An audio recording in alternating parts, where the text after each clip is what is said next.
Hindustan Institute of Technology and Science. Admission open for 2024-2025. ராகுல் காந்தி வயநாடு தொகுதியில் போட்டியிடுகிறார் என்பது நமக்கு தெரியும். அங்கே தேர்தல் நடந்து முடிந்து விட்டது. வயநாடு கேரளாவில் இருக்கு.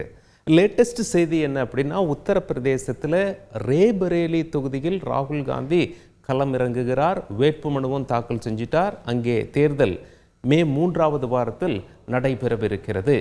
மற்றொரு தொகுதி, அதாவது மேலும் ஒரு எம்பி தொகுதியை ராகுல் காந்தி தேர்வு செய்திருப்பது அவருடைய பயத்தை காட்டுகிறதா அல்லது ஸ்ட்ராட்டஜி என ஆங்கிலத்தில் அழைப்பார்கள், காங்கிரஸ் கட்சியினுடைய உத்தியை காட்டுகிறதா என. பாஜக என்ன சொல்றாங்க, இல்ல பயம், அதனால தான் இன்னொரு தொகுதியில் போட்டியிடுறாரு.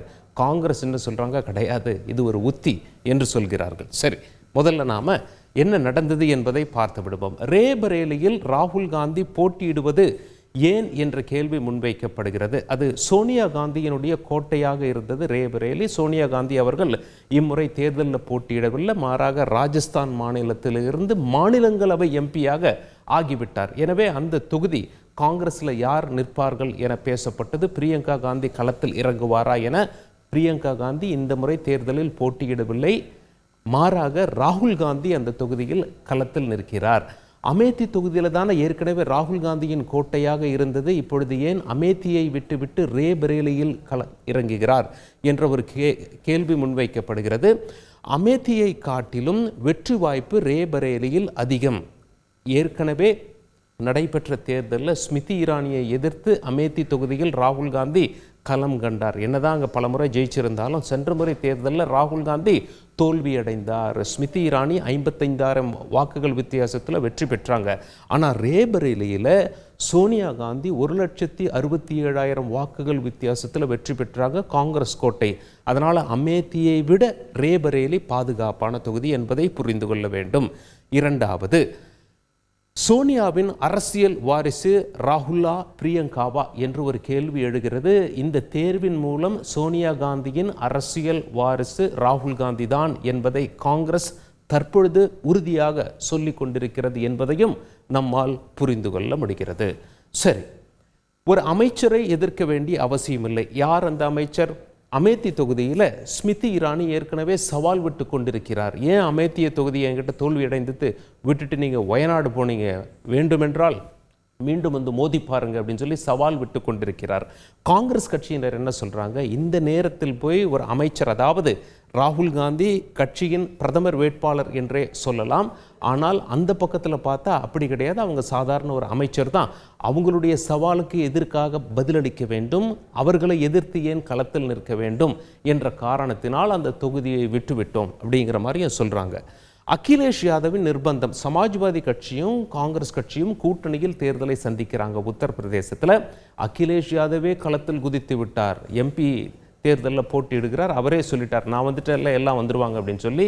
கட்சி தலைவர்கள் உத்தரப்பிரதேசத்தில் போட்டியிட்டாதான் தொண்டர்கள் மத்தியில் ஒரு எழுச்சி ஏற்படும் என்பதாலே அகிலேஷ் யாதவ் அப்படி சொல்லி இருக்கிறார். இதனால தான் ராகுல் காந்தி களத்தில் இறங்கி இருக்கிறார் அப்படின்னு சொல்றாங்க. உத்தரப்பிரதேசத்தில் மட்டும் 80 தொகுதி இல்லையா, இந்தியாவை ஆள வேண்டும் என்றால் உத்தரப்பிரதேசத்தை வென்றெடுக்க வேண்டும். அதனால தொண்டர்கள் எழுச்சி அங்கே தேவைப்படுகிறது. எனவே தான் பிரதமர் வேட்பாளராக பார்க்கப்படுகின்ற ராகுல் காந்தி இங்கே களத்தில் இறக்கப்படுகிறார் காங்கிரஸ் கட்சியால் அப்படின்னு சொல்லி சொல்றாங்க. சரி, அமேத்தி தொகுதியும் ரேபரேலி தொகுதியும் பார்த்து விடுவோம். அமேத்தி தொகுதியை பார்த்தவரை மக்களவை தொகுதியில் 1980 சஞ்சய் காந்தி வெற்றி பெற்றார். சஞ்சய் காந்தி விமான விபத்தில் பலியானது நமக்கு தெரியும். பிறகு இடைத்தேர்தல் வந்தது. அது ராஜீவ் காந்தியினுடைய கோட்டையாக மாறியது. சுமார் 10 ஆண்டுகள்.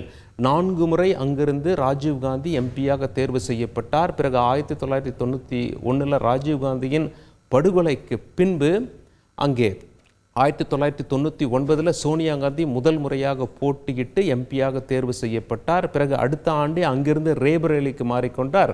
இந்த தொகுதியை ராகுல் காந்திக்கு விட்டு கொடுத்தார். 3 முறை ராகுல் காந்தி அங்கிருந்து எம்பியாக தேர்வானார். சென்ற தேர்தலில் ஸ்மிருதி இரானி வெற்றி பெற்றார். அதுக்கு முந்தின தேர்தலையும் ராகுல் காந்தியும் ஸ்மிருதி இரானியும் போட்டி போட்டாங்க. அதில் ஸ்மிருதி இரானி தோல்வி அடைந்தார், ராகுல் காந்தி வெற்றி அடைந்தார். ஆனால் லேட்டஸ்டாக சென்ற முறை நடந்த தேர்தலில் ஸ்மிருதி இரானி வெற்றி பெற்றிருப்பது குறிப்பிடத்தக்கது. ரேபரேலியை பார்ப்போம். இதுவும் காங்கிரஸ் கட்சியின் கோட்டையாக பார்க்கப்படுகிறது. இந்திராவின் கணவர் ஃபெரோஸ் காந்தி 2 முறை எம்பியாக இருந்திருக்கார், 3 முறை இந்திரா காந்தி எம்பியாக தேர்வு செய்யப்பட்டிருக்கிறார்கள், 5 முறை சோனியா காந்தி எம்பியாக தேர்வு செய்யப்பட்டிருக்கிறார்கள். சுமார் 20 ஆண்டுகள் சோனியா காந்தியினுடைய கோட்டையாக பார்க்கப்பட்டது ரேபரேலி. ரேபரேலியை ராகுல் காந்தியை எதிர்த்து யார் பாஜகவில் களத்தில் நிற்கிறார் என்றால் தினேஷ் பிரதாப் சிங். ஏற்கனவே சோனியா காந்தியை எதிர்த்து இவர் களத்தில் நின்று தோல்வியடைந்தார். சோனியா காந்தி 1,67,000 வாக்குகள் வித்தியாசத்தில் ஜெயிச்சாங்க. அவர் மீண்டும் களத்தில் நிற்கிறார். அவர் என்னதான் தோல்வி அடைஞ்சிருந்தாலும் அதிக வாக்குகள் பெற்று தோல்வி அடைந்தவராக பார்க்கப்படுகிறார். ஏற்கனவே காங்கிரஸில் இருந்தவர் தான் பாஜகவில் சேர்ந்து சோனியா காந்தியை எதிர்த்தார். தற்பொழுது ராகுல் காந்தியை எதிர்த்து களத்தில் நிற்கிறார். அமேதியில் ஸ்மிருதி இரானிக்கு எதிராக கிஷோரி லால் சர்மாவை காங்கிரஸ் கட்சியினர் களத்தில் இறக்கிவிட்டு என்ன சொல்கிறாங்க அப்படின்னா, இவரை இறக்கியதற்கு காரணம் 40 ஆண்டுகள் எங்களுக்கு விசுவாசமாக வேலை செய்தார் ராஜீவ்காந்தி காலத்திலிருந்து, அதற்காக இவரை நாங்கள் ஒரு தொண்டனை களத்தில் இறக்குகிறோம் அப்படின்னு சொல்லி இறக்கியிருக்காங்க. அவருக்கு உத்தரப்பிரதேசத்தை நன்றாக தெரிந்தவர். அமேதி ரேபரேலாம் அவர் உத்தியை காங்கிரஸ் கட்சிக்காக வடிவமைத்து கொடுத்தவர். அவர் இந்த முறை களத்தில் நிற்பது குறிப்பிடத்தக்கது. பிரியங்கா காந்தி ஏன் தேர்தலில் போட்டியிடவில்லைன்னா காங்கிரஸ் கட்சியினர் என்ன சொல்கிறாங்க, இல்லை இந்தியா முழுவதும் பிரியங்கா காந்தி பிரச்சாரம் செய்ய தேவைப்படுகிறார். ஒரு தொகுதியில் அவங்கள கேண்டிடேட்டாக போட்டால் அந்த தொகுதியில் அதிக நேரம் செலவழிக்க நேரிடும். இந்த நேரத்தில் அது தேவையில்லாத ஒன்று. ஏன்னா பிரியங்கா காந்தி ஒன்றால் கூட்டம் கூடுகிறது. அது மட்டும் இல்லை, பிரதமர் மோடிக்கு கவுண்டர் பேசுவதில் பிரியங்கா காந்தி மும்முரமாக செயல்பட்டு கொண்டிருக்கிறார். ராகுல் காந்தி இப்போ தொகுதி அறிவிக்கப்பட்டதுனால அங்கே போய் அதிகமாக பிரச்சாரம் செய்வார். பிரியங்கா காந்தி இந்தியா முழுவதும் பிரச்சாரம் செய்ய வேண்டியிருக்கும். அது மட்டும் இல்லை, இப்போது ராகுல் காந்தியை பொறுத்தவரை ஏற்கனவே வயநாட்டு தொகுதியில் போட்டிடுறார், இங்கேயும் ஜெயிச்சிடுறாருன்னு வச்சுக்கோங்களேன். ரேபரேலிலையும் ஜெயிச்சிடுறாரு அப்படின்னா ஏதாவது ஒரு தொகுதியை அவர் ராஜினாமா செய்யணும். அப்படி இருக்கும் பட்சத்தில் அவர் வயநாடு தொகுதியை எம்பி பதவியை ராஜினாமா செய்வதற்கு அதிக வாய்ப்பு இருக்கிறது. இடைத்தேர்தல் வரும், அதில் பிரியங்கா காந்தி களத்தில் இறக்கப்படலாம் என்பதையும் நாங்கள் சொல்லிக் கொள்கிறோம் அப்படின்னு சொல்லி காங்கிரஸ் மறைமுகமாக தகவல் தெரிவிக்கிறார்கள்.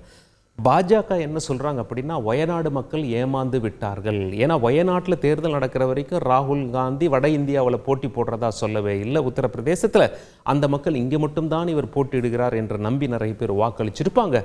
அவங்கெல்லாம் ஏமாந்து விட்டார்கள். அமேதியில் கை கொடுக்கல என்பதால் தான் அவர் வயநாட்டிற்கு போனார். இப்பொழுது வயநாட்டிலிருந்து ரேபரேலிக்கு போனார். எத்தனை தொகுதி தான் மாறிக்கொண்டிருப்பார் என கடுமையான விமர்சனங்களை பாஜக காங்கிரஸ் கட்சி குறிப்பாக ராகுல் காந்தி மீது முன்வைத்திருப்பது குறிப்பிடத்தக்கது. Hindustan Institute of Technology and Science. Admission open for 2024-2025.